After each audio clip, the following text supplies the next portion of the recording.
A terceira temporada do Fórum Brasil, com o apoio do Sebrae, já começou e realiza diversos encontros nas principais cidades históricas e de interesse cultural do país.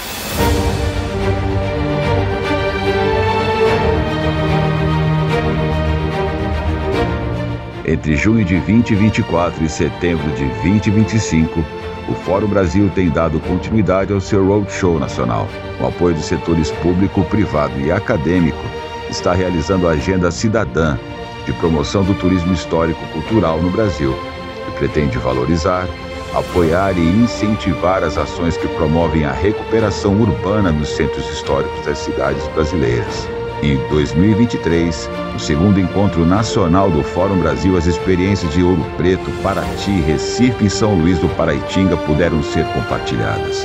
Em outubro deste ano, a cidade de Santos, dona de um dos mais ricos patrimônios históricos culturais do Brasil, receberá no Parque Valongo mais de 44 cidades históricas para o terceiro encontro nacional. O espaço recuperado pelo Porto de Santos, um dos mais importantes da história do Brasil. Faça valer seu protagonismo e venha conosco nessa terceira temporada. Ajudar na recuperação de nosso patrimônio histórico. Afinal, a cidade pertence a nós. A cidade pertence a você. Fórum Brasil de Turismo Cultural, transformando o patrimônio histórico em ativo turístico-cultural.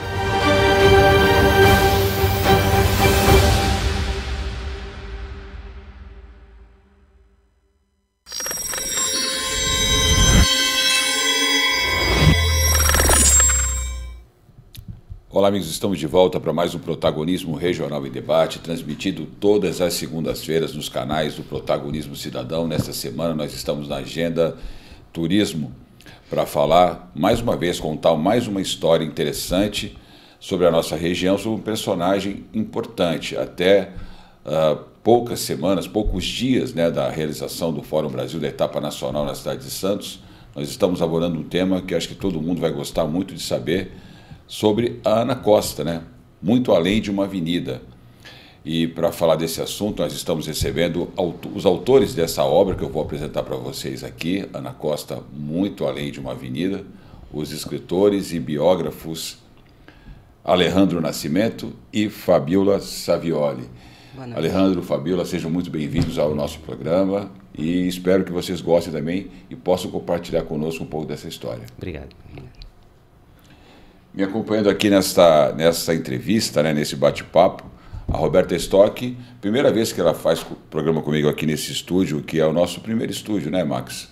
Não é a primeira, não. Aqui. Não, comigo é a primeira vez que a Roberta está comigo aqui. A Roberta já está aqui há muito tempo, mas comigo é a primeira vez, que é a primeira vez mais importante da Roberta, entenda isso. Roberta, seja bem-vinda. Obrigada, vou adorar falar um pouquinho sobre essa biografia. Eu sou uma amante de biografias, então já estou doida para ler isso daqui. Então, sejam bem-vindos e vamos lá. Muito obrigado. Vamos começar, então. Com quem eu começo? Primeiro com a Fabiola, né, Ariano? Só me permitir, por favor? Primeiras damas, né? Permito. Fabiola, como é que surge essa vontade, essa ideia, né, essa chama de contar essa história da Ana Costa? Bom, na verdade, eu sempre gostei muito de biografia, né? A chama nasceu dentro da minha própria casa porque eu tenho um grande pesquisador e genealogista, então uniu-se o útil ao agradável, né? Eu com a parte de escrever e ele com a parte da pesquisa. Eu fiz a biografia de Carolina Ramos e tem outras aí também que devem ser lançadas agora no ano de 2026. Mas a Ana Costa não sei, talvez pela dificuldade de se conseguir os documentos, de ir atrás, de rastrear, né, e de resgatar essa personagem da história de Santos, eu acho que vai ser uma das que vai ficar assim para sempre no nosso coração, né? E foi isso, né, a vontade de escrever essa biografia, principalmente para resgatar essa personagem que foi sempre muito encoberta por inconsistências, por lendas, mitos. Lendas, por fotos erradas na internet, fotos fake. Então, ninguém sabia nada desta mulher, né, que doa seu nome Eu digo que é uma das avenidas mais elegantes, a Avenida Paulista, né? A nossa Champs-Élysées aqui em Santos. Então foi isso. Excelente, mas além de tudo que você contou agora, algum fato em especial, Alejandro, levou vocês a esta decisão ou não? Ela já falou que esse trabalho que vocês se juntaram, ir né? atrás da história da Ana Costa. Sim, exatamente. Por que Ana Costa especificamente? Então, na verdade, esse trabalho, a gente costuma contar, ele começou em 2009, junto com o pesquisador e historiador Jaime Mesquita Caldas. Ele já é falecido. Eu era um amigo dele, né? E a gente se reunia em muitas noites, ficava conversando sobre a história de Santos. Ele era um exímio conhecedor da história de Santos e São Vicente, né? E em 2009 aconteceu um fato, começaram a haver muitos furtos no cemitério do Paquetá, né? E as identificações dos túmulos começaram a desaparecer. E o senhor Jaime virou para mim e falou: Alejandro, nós temos que fazer um levantamento dos locais de sepultamento dos ilustres de Santos, e mesmo não santistas, mas que estejam sepultados no cemitério do Paquetá, para a gente não perder essa informação. Hoje, o cemitério do Paquetá é um dos mais antigos do Brasil, é de 1953. E a nata santista, na época do século XIX, estava sepultada ali, começo do século XX, né? Então a gente começou a fazer esse levantamento. De 2009, não, desculpa, 2007. Em 2008, o seu Jaime faleceu. Então eu tinha uma relação e eu ia tentando levantar onde estavam sepultados esses personagens. E lógico, Ana Costa era um deles, porque a gente não sabia nada dela. O seu Jaime faleceu e eu dei continuidade disso daí. Então eu fui atrás dos locais de sepultamento, Visconde de Imbaré, Visconde de São Leopoldo, né? E todos esses outros aí. E Ana Costa nada. Ana Costa nada. Eu ia encontrando todos eles e nada na Costa. Em 2011 eu consegui localizar o túmulo dela no Rio de Janeiro. E pela dificuldade que eu tive nesse trajeto todo, eu quis saber um pouco mais dela, porque, caramba, ela foi praticamente a última que eu encontrei. E a gente não tinha nada, simplesmente a gente tinha um texto do historiador Costa Silva Sobrinho, que falava alguma coisa da vida dela, né? Dizia que ela era de uma família rica de Maricá, que veio para Santos e que morreu aproximadamente em 1925 no Rio de Janeiro. Mais nada, né? E aí começou a minha busca por ela e os descendentes, né? Eu queria chegar pelo menos em algum material dela. Pela genealogia, eu fui levantando os filhos, os netos, né? Para onde eles foram. E aí eu cheguei, felizmente, na bisneta. Isso em 2013, esse tempo todo para achar alguma coisa, né? E aí eu, com o encontro da bisneta, aí a gente teve uma amizade, a gente tem uma amizade até hoje. E por sorte, ela era uma pessoa que guardava tudo da família. Muita gente joga fora fotografias, documentos, né? Esse material que a gente que é importante para resgatar a história de uma família, ela tinha. E ela é que forneceu para a gente fotografias, né? Ela que passou isso para a gente. Interessante. Poxa, mais de 10 anos elaborando aí um livro para contar a história de uma mulher que hoje a gente sabe, né? Eu dei uma sapeada aqui, eu sei um pouquinho, eu já vi um pouquinho da história, mas ninguém imaginava que uma das avenidas principais da nossa cidade, que tem por trás uma mulher que foi uma mulher forte, que sofreu muito, né? E toda a história, sim, que eu não vou dar spoiler aqui, mas toda a história que tem e que carrega isso, né? E hoje a gente está gravando aqui na Avenida Ana Costa. É verdade. Então todo mundo passa por essa avenida, às vezes, várias vezes por dia, e ninguém imagina a força que teve uma pessoa. E o trabalho que dá mais de 10 anos para você conseguir Na verdade, foram mais de 15 anos. Mais, né? de 15 anos. Porque, além do fato de quando Alejandro começou a descobrir, sabe, é muito sério você fazer a biografia de alguém, né? Uhum. Então, você tem que ter muito respeito e você tem que ter muitas provas daquilo que você está publicando, do que você está falando, né? Então, esse trabalho de genealogia, veja, naquela época, não é como hoje, que você vai para a internet e você acha tudo. Não, isso rendeu inúmeras viagens ao Rio de Janeiro, pesquisa em loco mesmo, sabe? Não tinha outra forma de pesquisar. Então foi um trabalho bem árduo mesmo fazer essa biografia, né? Foi super gratificante, mas foi árduo, porque você tinha que ir lá. Quantas vezes o Alejandro foi lá? Muitas vezes. Muitas vezes não encontrava tudo o que queria e tinha que voltar novamente. E assim foi indo, até que ele foi juntando muita coisa, foi montando a árvore genealógica, foi arrumando documentos, né? E aí a gente teve a grata, ele fez o primeiro contato com a bisneta verdadeira, que é uma pessoa incrível, que está viva, que está cheia de vida e que guardava todos os documentos. Então imagina a emoção dele quando ele se deparou, e foi o primeiro santista a se deparar com a imagem verdadeira de Ana Costa. E do Matias Costa também. Do Matias Costa. E né? vou só fazer um parênteses, porque você falou, hoje em dia a gente vai na internet, basicamente a gente acha tudo, mas também tem um outro lado que tem muita coisa errada. Então, se a gente só se basear na pesquisa que é feita pela internet, a gente não vai achar, como tem aqui no livro, algumas fotos fake, né, de quem foi um e quem foi o outro. Então, já que vocês estão tocando nesse assunto, uma das coisas que são divulgadas na internet, que vocês identificaram nesse período, que vocês que vocês revelam nesse livro, se é que a gente pode dar esse spoiler. É um resgate, sim. O que mais de interessante há em termos de desmentido nessa obra, do que tem sido publicado na internet? É melhor ele falar, porque eu sou muito intensa. Fala você. Mas quem disse que a intensidade não é boa? Além de haver sido publicado descendentes que não eram descendentes, né? Assim, há fatos, por exemplo, que, como ela já chegou a contar aqui, o Matias é o primeiro marido da Ana Costa, todo mundo conhece, foi ele que criou a Vila Matias. Né? Ele era um grande empresário na época que ele foi assassinado. Ele foi assassinado em 8 de maio de 1889, com um tiro na testa. Né? E diziam que o nome da avenida foi dado porque ele, moribundo, quando ele tomou um tiro, ele agonizante, ele pediu para que a Avenida Ana Costa levasse o nome da esposa dele. Meu Deus do céu, isso vai estar uma mentira. Como é que ele vai falar alguma coisa com um tiro na testa, agonizando? Não dava. Né? E outras coisas também, diziam que ela era enfermeira, sabe?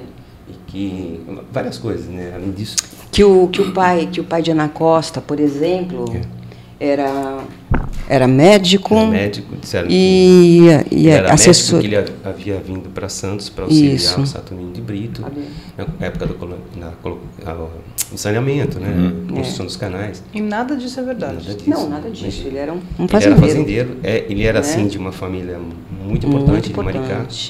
Aliás, Maricá é uma cidadezinha próxima ao Rio, né? Na região dos Lagos. Mas ela tinha famílias muito importantes e que tinham um peso político muito grande na região, né? E ele, fazendeiro, ele vinha muito a Santos, mas ele faleceu aqui em Santos, em 1894, pai da Ana Costa. Né? Em 1894. Mas aí o Matias já tinha falecido, né? Ele não veio para ajudar Saturnino de Brito nem nada. Saturnino de Brito apareceu em Santos muito tempo depois. Saturnino também era do Rio de Janeiro e também se consagrou como um dos maiores engenheiros sanitaristas do mundo aqui, no projeto de saneamento dos canais. Né? Isso, Mas assim, não teve contato nenhum com o pai da Ana Costa, nada disso. Ele não era médico para ajudar o Saturnino. Tudo mentira. E eu queria saber, assim, se dá para falar um pouquinho... Quem foi de verdade Ana Costa? Sem estragar a surpresa do livro, que tem muita história, eu sei. Mas se a gente fosse apresentá-la assim, numa roda de conversas. Se a gente fosse apresentá-la numa roda de conversa, no ano de 2025, eu diria que ela foi uma mulher muito forte e que enfrentou muita coisa na época dela. Mas ela, basicamente, era uma pessoa muito bem instruída, né? Ela veio de uma família muito importante e ela foi braço direito do Matias Costa, né? É o que eu falo, né? Dizem que por trás de todo grande homem existe uma grande mulher. E eu acho que Ana Costa foi essa mulher, né? Essa mulher que, apesar de ser, né, naquela época, não se fala muito das mulheres daquela época, né? Então, assim, você encontra pouca coisa. E as né? que falam foram as transgressoras. Não existia um protagonismo feminino naquela época. Então, ela era uma mulher muito bonita, muito instruída e muito parceira, porque senão ele não ia, ele poderia dar qualquer nome para essa avenida, ele quis dar o nome da esposa. E, voltando naquele assunto de que ele estava agonizando, na verdade ele já tinha tratado isso, né, 2 anos antes, nos anais né? Santos já estava acertado que o nome da já estava seria acertado, Ana Costa. Já constava, né, nas plano atas. diretor ali para... já constava. Então, assim, foi a primeira mentira deslavada, assim, né? Imagina, né? Essa coisa não aconteceu, né? A segunda foi essa questão do pai dela, que não era médico, coisa nenhuma, muito menos que assessorou o Saturnino de Brito também, nada disso, né? E, assim, o livro, a gente fala muito dela e também não tem como não falar do Matias Costa, porque ele também não tinha um rosto. Olha que coisa absurda. Apesar de o nome dele ser de um bairro, né? Ser um bairro, sabe, um pioneiro que fez muita coisa e não tinha um rosto dele. Mas ele faleceu bem jovem também, né? Ele faleceu com 35 anos. 35. Ele foi assassinado. Com 35. Eles tiveram 10 anos de casados somente, né? E Matias, Matias, ele chegou aqui aqui em Santos não, ele chegou no Rio com 16 anos, né? Outra inverdade. Que o Matias era português? Português, sim. Que o Matias que chegou aqui bem abonado, né? Para investir. Imagina, ele tinha 16 anos, tudo bem, o pai dele era Ourives, né? Mas ele não chegou pronto, nem abonado para... Ele chegou e sim, tinha assim o irmão dele, o Francisco Casimiro Alberto da Costa, que estava no Rio, que veio antes, e que, digamos, esse sim foi muito bem amparado na chegada dele ao Brasil, né? Você quer falar um pouquinho sobre o Francisco? Esse Francisco é o irmão mais velho, um dos irmãos mais velhos do Matias, né? E ele foi enviado ao Brasil para ser cuidado por Dona Josefa Emerenciana, que era a mãe do Visconde do Rio Branco, futuro Visconde do Rio Branco, não o barão, o Visconde, ainda era o pai, né? E esse Visconde do Rio Branco, José Maria da Silva Paranhos, ele tinha um amigo muito importante, e ele levou o Francisco, menino, para esse amigo dele, para começar a dar as primeiras instruções. O amigo dele era nada mais, nada menos que Irineu Evangelista de Souza, futuro barão de Mauá. Ele levou o Francisco, ainda menino, para o Irineu dar as primeiras instruções, e o Irineu já mexia com estrada de ferro, né? E mais uma pessoa também que ajudou na educação do Francisco. Então tinha o Visconde do Rio Branco, o Barão de Mauá, e a terceira pessoa era nada mais, nada menos que Dom Pedro II. E tinha um carinho muito grande pelo Visconde do Rio Branco. E quando ele levou o menino Dom Pedro II, ele disse que a instrução do menino seria dada na sua presença, quando ele fizesse os exames. Ou seja, o Francisco teve um tripé: Visconde do Rio Branco, Barão de Mauá e Dom Pedro II. Essa foi a formação do Francisco, o irmão mais velho do Matias. Quando o Matias veio para cá, ele já tinha um irmão já bem entrosado na sociedade, né? Já bem no comércio. Então, ele foi ajudando o Matias a seguir as trilhas no comércio no Rio de Janeiro. Depois, quando ele veio para Santos, ele tinha um outro irmão também mais velho, era o João Alberto. O João Alberto foi um dos cofundadores da Associação Comercial de Santos.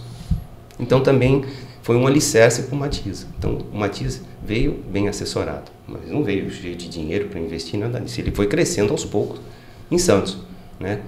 Começou a mexer com café, ele foi entrando na sociedade, então ele passou a ser da Associação Comercial,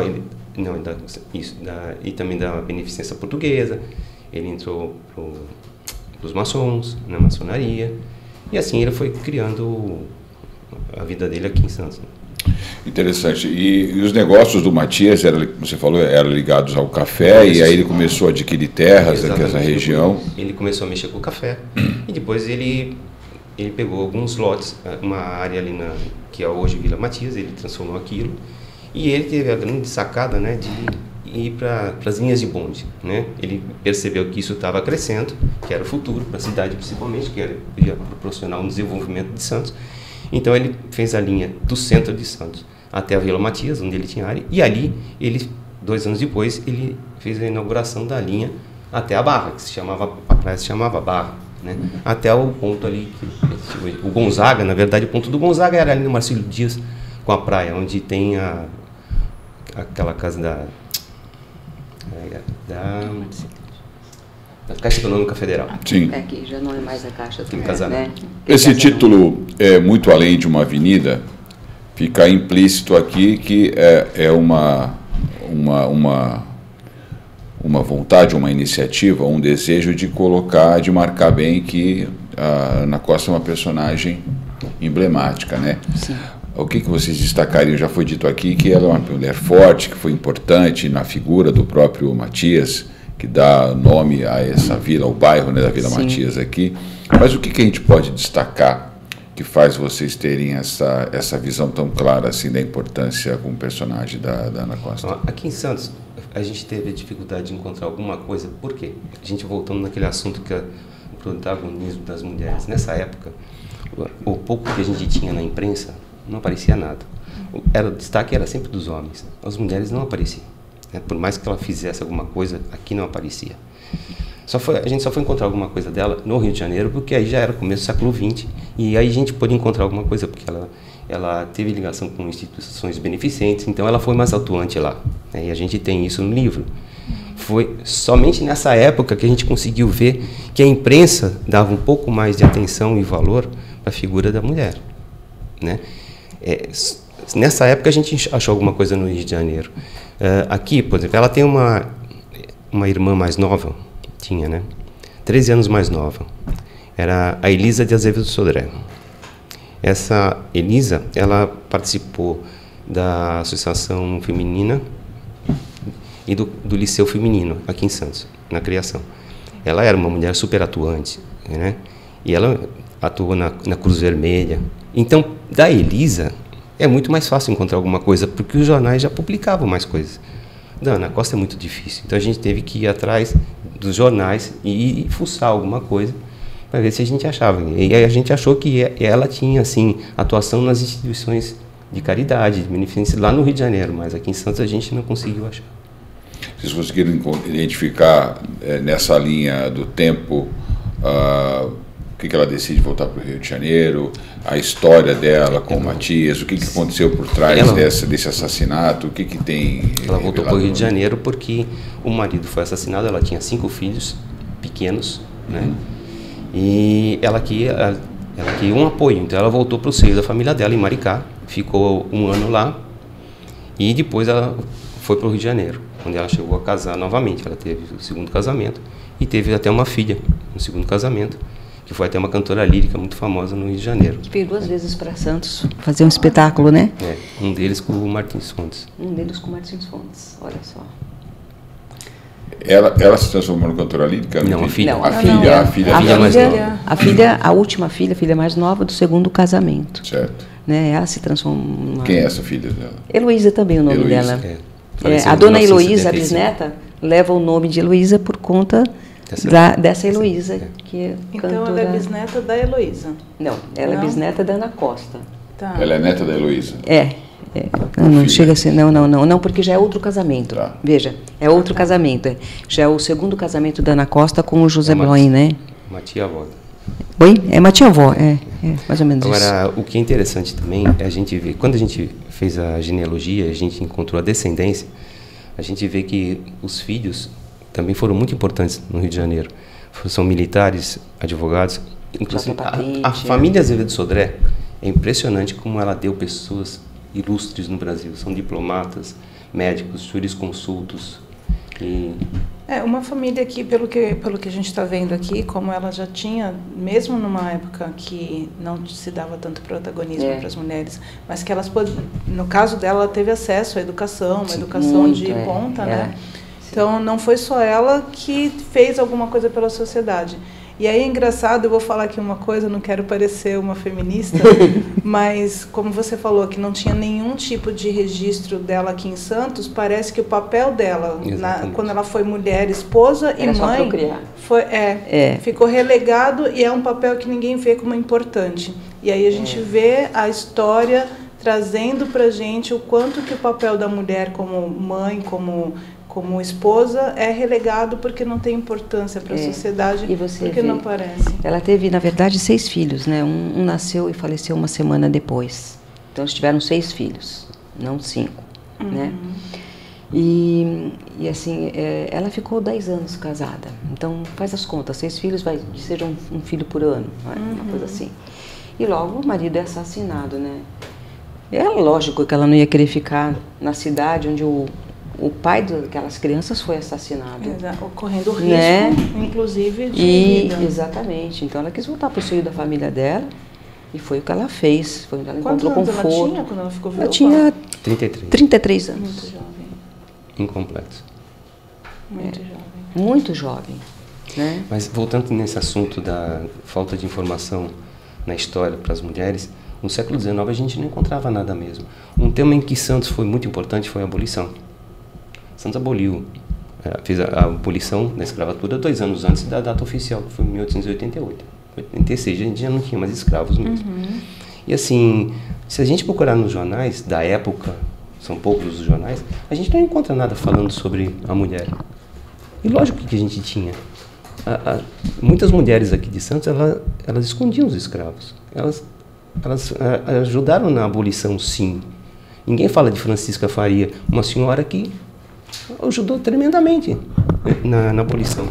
E ninguém sabe quem é essa mulher. Nós temos uma rua Francisca Faria, mas não tem nada a ver com ela. Ela morreu, por sinal, no mesmo ano do Matias, alguns dias antes. E a gente não acha nada dela. Nada. E como que você tem isso? A gente procura, né? Pesquisador é para isso. Pesquisador é para isso. Não sou historiador, eu sou pesquisador. Ele tem um faro e ele demonstra. Você também tem as ferramentas, né? Porque eu acho que assim a gente tem que levar em conta que a genealogia é uma ciência fantástica também que vai nos dar a verdade, né? E foi uma ferramenta que ajudou muito nesse processo do livro. Mas esse faro de pesquisador que ele tem, essa coisa de ir para jornal antigo e de vasculhar, isso é muito dele mesmo. E ele faz isso divinamente. É uma garimpagem mesmo, né? É fato a fato. E como é que vocês estão divulgando? O que vocês planejaram em termos de promoção dessa obra? Como é que vocês estão pensando em distribuir isso? Enfim, o que ele está gerando em termos de resultado? O que aconteceu foi o seguinte, nós acabamos lançando na Flis, né? Aproveitando que era a primeira feira literária de Santos promovida pela Academia Santista, e até teve a conversa de escritor, foi muito legal, porque a gente estava o quê? A gente estava apresentando Ana Costa para Santos. Então, foi uma coisa diferente, né? E também,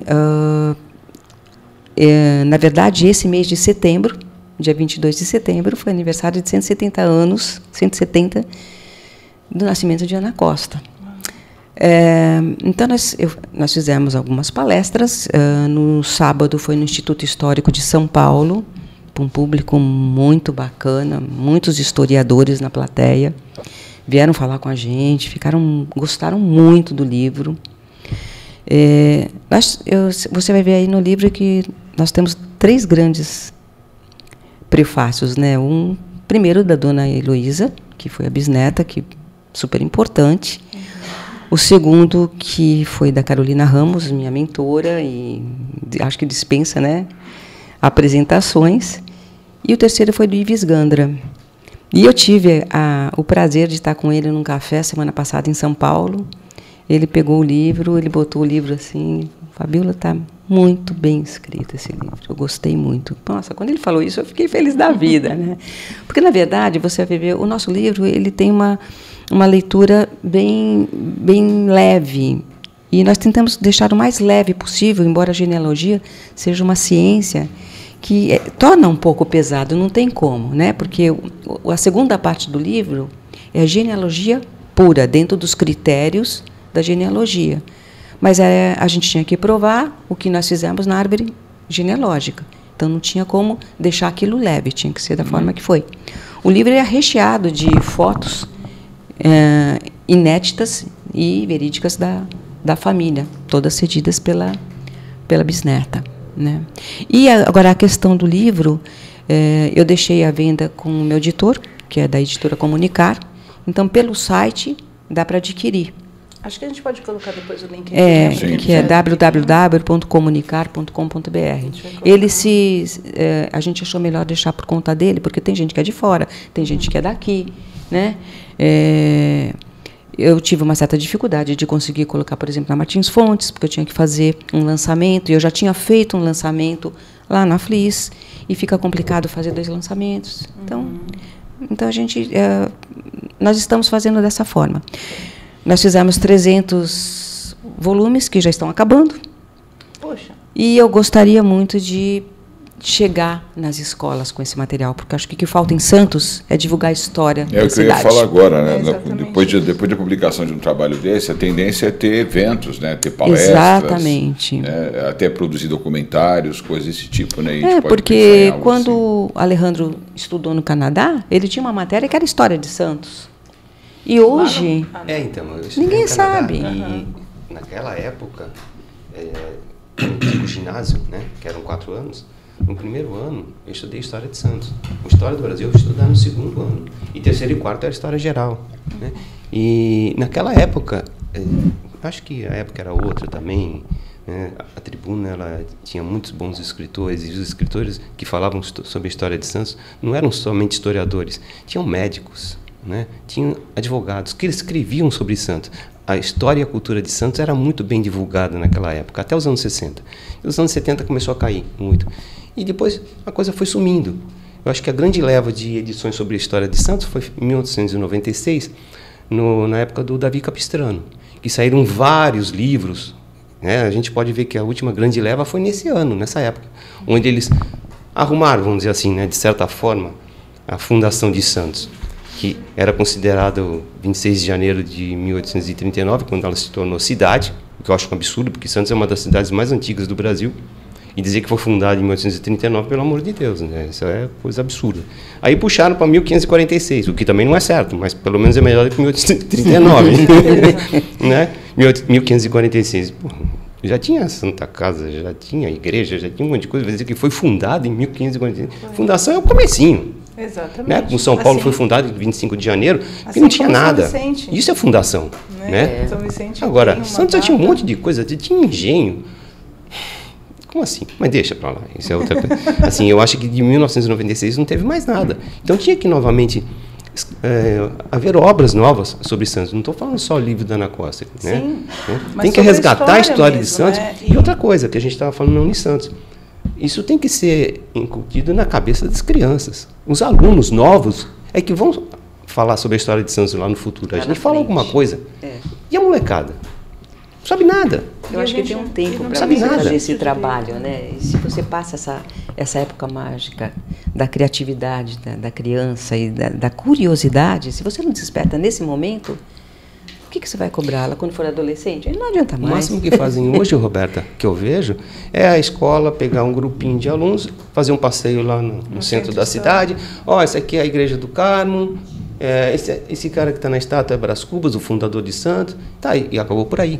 Não, na sala de aula tem que dar alguma coisa sobre a história da cidade. Os meninos são daqui de Santos, eles têm que saber a sua origem. O que fazem muitas vezes é totalmente disperso, porque como é que vai conectar? Como é que eu vou ver uma estátua e vou me conectar com uma estátua? Eu preciso saber da história, preciso saber quem foi. Você tem que trabalhar o assunto antes, né? E depois sim. E a história de Santos é riquíssima, gente. É riquíssima. Então, Ela foi uma das cidades mais importantes do Brasil até os anos 60. Depois eles querem omitir um pouco a história de Santos, né? Ninguém fala da importância da cidade, mas ela foi. A abolição foi tratada aqui. A República foi tratada não aconteceu aqui primeiro. Silva Jardim, ele morava em Santos quando teve a abolição. Ele morreu depois lá no Vesúvio, mas ele morava aqui. A abolição teve o dedo dele. O Fórum vem resgatar, né? O Fórum Sabe? Brasil vem resgatar exatamente. E o motivo de estar trazendo vocês aqui é justamente porque linka com a proposta do Fórum Brasil, que é trazer realmente de volta esse resgate da nossa história, porque a nossa história ela é importante demais para o Brasil. É rica. A gente tem tanta coisa num país desse tamanho, mas se for ver o desenvolvimento econômico começou aqui. Claro. Né, com a bolsa do café, com tudo mais que a gente tem ali, com o porto, com tudo. Roberto, eu falo que dizem que o Brasil começou em Porto Seguro. Não. Os portugueses chegaram em Porto Seguro. A vida do Brasil começou aqui. Exatamente. São Vicente e Santos. São Vicente e as duas estavam juntas. É porque a gente está numa... Depois apareceu São Paulo. Começou aqui, Santos e São Vicente. Então a história da cidade tem que ir para dentro das escolas. E ser divulgado isso, incutido na cabeça das crianças. Não é só levar para passeio. Não. Matéria, explica, e a gente ensina. não faz isso sem contar a história dos personagens, né, que estão ligados a tudo isso daí.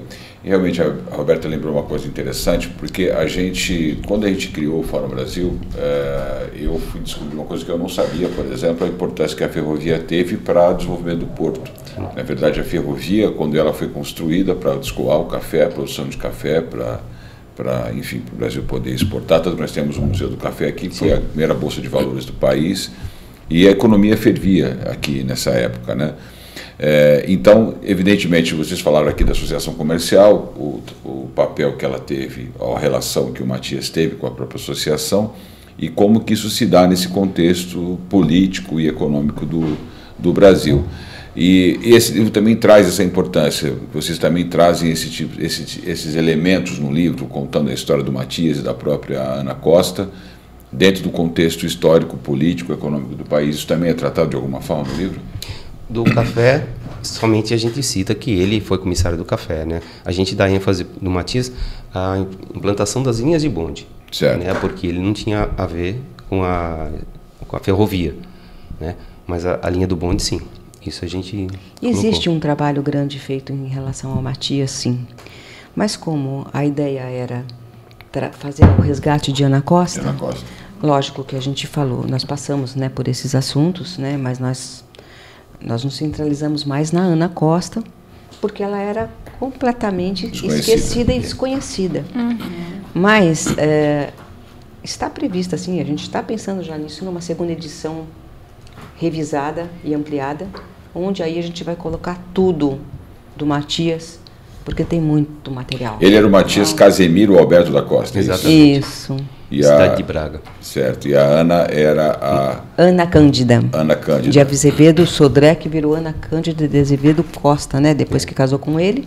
E depois nós temos hoje, né, além da Ana Costa, temos a Azevedo Sodré, que cruza a Ana Costa, que faz aquele... Era o irmão dela. Era o irmão dela. Aquele trecho ali, que é um trecho muito importante. Que foi vereador em Santos. Exato, aqui. Ana Cândida de Azevedo Costa. Olha, aí ela está com 16 anos, nessa foto que ela está sentada. Tá aqui, ó. E na outra ela está no auge ali, quando casou com o Matias, né? Era bonita a mulher. Sim. Né? Bem bonita. Então, a gente está se encaminhando para o final aqui, né? Mas eu queria não só agradecer pelo trabalho que vocês desenvolveram, eu não tinha ideia do tempo que demorou para escrever esse livro, para encontrar as informações, então, muito obrigada por esse trabalho, Alejandro. Já convidar vocês para uma próxima etapa, para a gente poder entrar, e também por estar trazendo à luz de um dos personagens tão importantes da nossa história, né? E principalmente por ter sido uma mulher. E quando a gente faz isso, a gente resgata não só a história dela, mas a possibilidade de resgatar várias outras, como você falou dessa abolicionista aqui, que inclusive tem uma rua que não é dela, mas que você já descobriu que tem uma história da abolição e tudo mais. Então, eu posso fazer um convite, chefinho? Fique à vontade. Eu queria convidá-los aqui para falar um pouquinho mais sobre a história de Santos, né, para acompanhar o movimento do Fórum Brasil, para a gente poder juntos trazer um pouco desse resgate e talvez com esse resgate, trazer um senso de pertencimento para a gente que mora aqui, para quem nasceu como eu, mas também para quem adotou essa Santos como cidade. Exatamente. Eu não sou daqui, eu nasci em São Paulo. Mas você já adotou. Mas eu sou mais santista do que muito santista. Exatamente. Então é um convite para vocês voltarem aqui para falar mais sobre a história de Santos. Inclusive no dia 17 a gente vai contar a história do... A gente não, né? O evento que a gente está promovendo com a Nicole. Do Porto, né? Lá do Cassino Montserrat, ela fez a parceria com o Fórum Brasil. No dia 17 nós faremos o encerramento do evento, um show do grupo Cria Criou, que conta um pouco da história do avô da Nicole, o Valejo, que foi o criador do cassino na década de 20. Vai ser um evento interessante para quem gosta de experiência cultural, conhecer a história, ao mesmo tempo assistir um espetáculo de arte também. Então, assim, a gente tem todo esse compromisso e envolvimento para estar resgatando a história da cidade, das gerações anteriores, como elas influenciaram o momento presente e para onde ela vai nos levar, né? Porque para você saber o que o futuro está te aguardando, você precisa entender um pouquinho de onde você vem. Exatamente. Parabéns pelo trabalho de vocês, Alejandro Nascimento e Fabiola Savioli, os escritores, pesquisadores que trabalharam nessa obra fantástica. Eu pedi para a produção mostrar mais uma vez aqui, Ana Costa, Muito Além de uma Avenida. E também vamos colocar o link lá na descrição do vídeo para quem quiser. Procurem nas inscrições do vídeo. Já está acabando, mas vamos forçar a ter uma segunda edição, né? Está no final, mas ainda tem alguns ainda. Eles voltarem da Espanha, a gente volta aqui falando desta aí. Por falar nisso, que minha família é da Galícia, tu estás falando da Nicole, da família Vallejo, que é do mesmo lugar da minha família. Um lugarzinho bem ali perto do Rio Minho, de frente de Portugal. Então a gente tem muita coisa para fazer juntos. Nós, vocês, a Nicole, né? A Fabiola, a Roberta, a nossa produção e você que está nos acompanhando em mais uma jornada do Protagonismo Regional de Debate. Espero que tenha gostado desse assunto, desse papo interessante, contando um pouco mais da história de Ana Costa, que talvez muitas pessoas desconheçam por ficar aí acompanhando fake news na internet. Não é verdade? Muito obrigado, Roberta. Obrigado, Fabiola. Obrigado mais uma vez, Alejandro. E obrigado a você por nos acompanhar em mais uma jornada do Protagonismo Regional em Debate. Você sabe que no Protagonismo Regional é assim. Aqui, o governo é você. Até a próxima semana.